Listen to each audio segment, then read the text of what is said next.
So today we are going to be talking about what to eat before our runs. So that might be a 5K, a 10K or marathon, half marathon. A little bit of myth busting, a little bit of structure and a little bit of understanding what to eat and what not to eat. Things to avoid, things to definitely add. Those are the bits we're going to be covering today. So let's get stuck into it.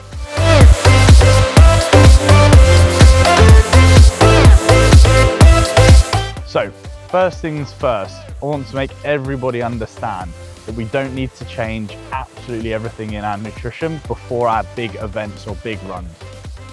We don't need to be doubling down on food.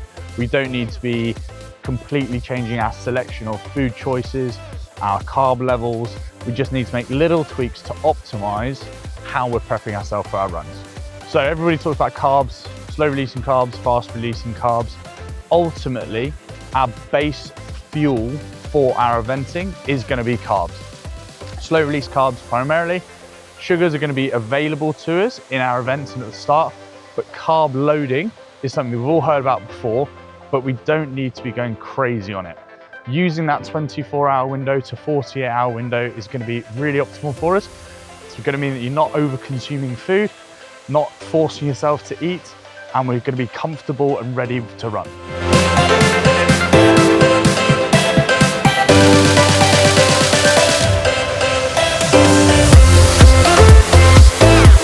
In terms of our food choices, keep things that are familiar.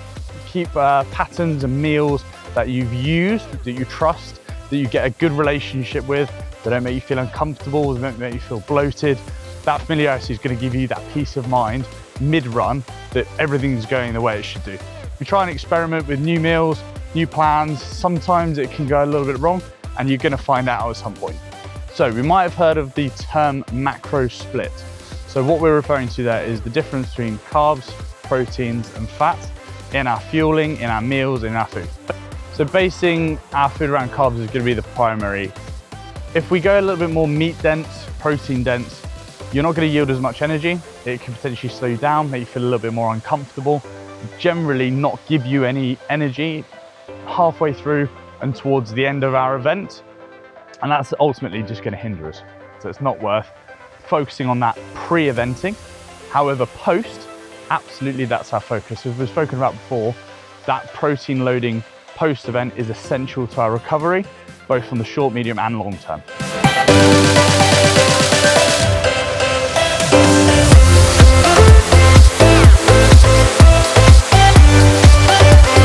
So as we all know, fiber is a fantastic part of our diet and we want to have that spread throughout our training weeks and days. However, there is a downside to overloading on fiber, is that mid-event, it can cause a few stoppages that you will need to take a few minutes out to use the toilets. So bear in mind not to go too heavy on your fiber as part of that build up to your event. If we focus most of our meal around carb, we can then base our protein and fats around that. Often proteins and fats are going to come together, but veg, meat, that's our sort of secondary. Carbs are really the priority, and that's across breakfast, lunch and dinner. So we can take that same pattern and apply that for all of those.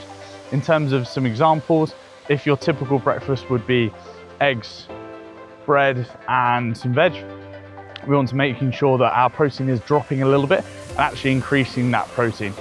Most people typically sit around 50 to 55 or 60% carbs in their meals. We can look to elevate that. That's part of this loading. We're going to have that increase of carb availability to us when we're eventing.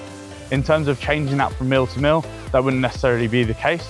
We want to get ourselves to a level that we're comfortable digesting that amount of carbs and comfortable pre-event and during the start of our events.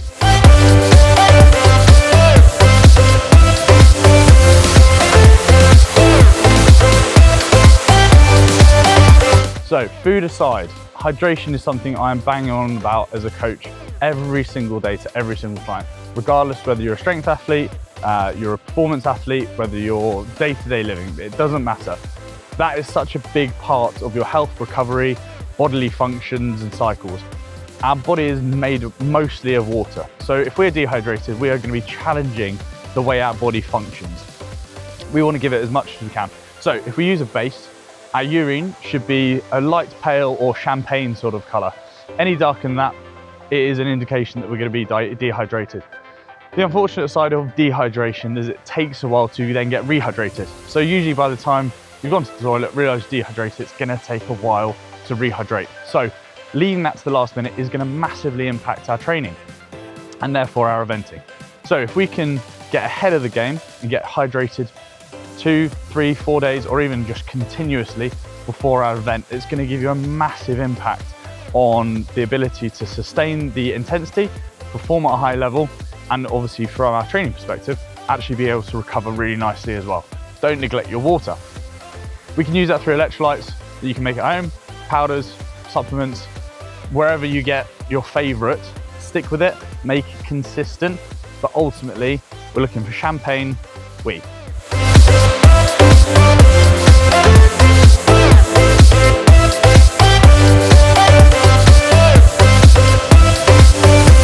So we're getting ready for bed.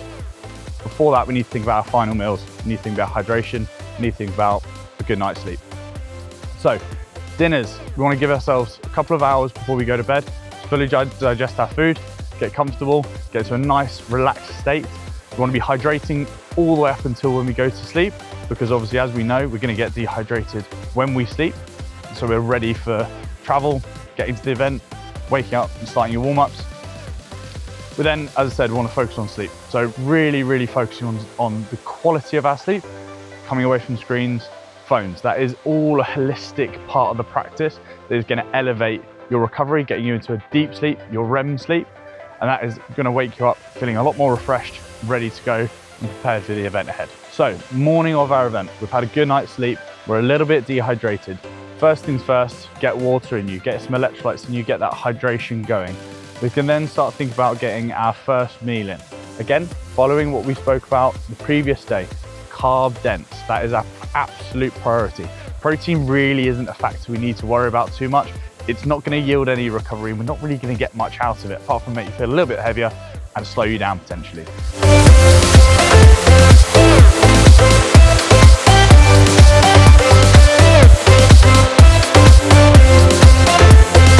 So try and keep things light. Fiber light as well. We want to keep the carbs in. We want to start thinking about bringing some more sugars in as well. So depending on when your event is, you want to get your favorite sweets, favorite snacks, maybe some honey that's going to give you that sugar hit pre-event. But I'd really focus that timing on just as we're going through our final stage of the warm-ups, getting ready to go to the start line, not hours and hours before, because that glucose level is going to drop. We want to use that as a spike when we begin our activity and for that first 40-45 minutes.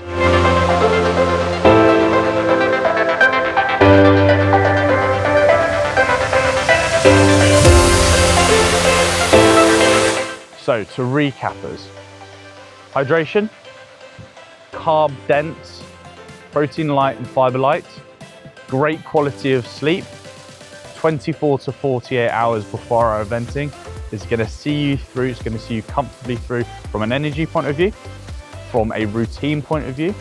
We don't need to be changing anything outside of the norm around your previous events. Experimentation could be done at other times in our cycle.